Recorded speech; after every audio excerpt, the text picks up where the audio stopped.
অত্যন্ত দুঃখের সঙ্গে বলা যাচ্ছে যে চট্টগ্রামের মিরসরাই অর্থনৈতিক অঞ্চলে বেশ কয়েকটি ফ্যাক্টরি চালু হলো, চাকরি হচ্ছে না স্থানীয় বাসিন্দাদের।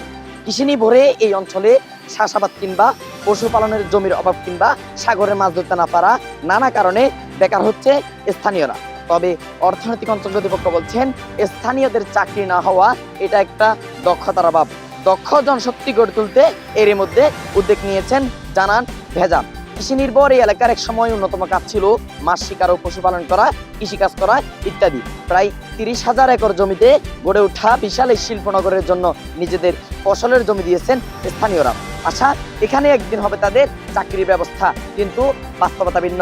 চাকরি পাচ্ছে অনেকে, আবেদন করলো হয়েছেন হতাশ। তবে অর্থনৈতিক অঞ্চলের বেশ কয়েকটি ফ্যাক্টরিতে খোঁজ নিয়ে জানা যায় তারা দক্ষতার ভিত্তিতে কর্মী নিয়োগ করছেন। অর্থনৈতিক অঞ্চলে প্রায় এরই মধ্যে উৎপাদনে গেছে প্রায় 137টি প্রতিষ্ঠান। মডার্ন, এশিয়ান পেইন্ট, খাইজি গার্মেন্টস সহ কিয়াম কোম্পানি সহ বিভিন্ন কোম্পানি। মিরসরাই অর্থনৈতিক অঞ্চলকে নিয়ে স্বপ্ন দেখেছিলেন এই এলাকার মানুষ, চাকরি, ব্যবসা সুযোগ ও উন্নত জীবন। কিন্তু বাস্তবে সবকিছু ভিন্ন। জমি দিয়েছেন এখানকার স্থানীয়রা।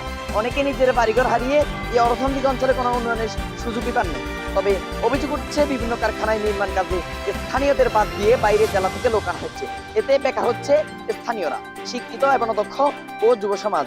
এখানকার স্থানীয়দের দাবি, আমরা উন্নয়নের বিরোধী নয়, কিন্তু উন্নয়ন যদি আমাদের বাদ দিয়ে চলে সেটা অন্যায়। আমরা সমাধান চাই, কোনো সংঘাত নয়। বিষয়টা হচ্ছে যে কি আমাদের এখানকার এখানে জায়গা জমি যা আছে সব তো আমাদের এলাকার। এখানে আমাদের এলাকার লোকগুলো চাকরি পাইতেছে না, ওই কারণে এখানে এখানে আসলে গেড়ে আসলে বলছে যে তোমাদের কি দক্ষতা আছে। তো কারো তো দক্ষতা নাই। তো তার কি দক্ষতা অনুযায়ী কি চাকরি হইতেছে।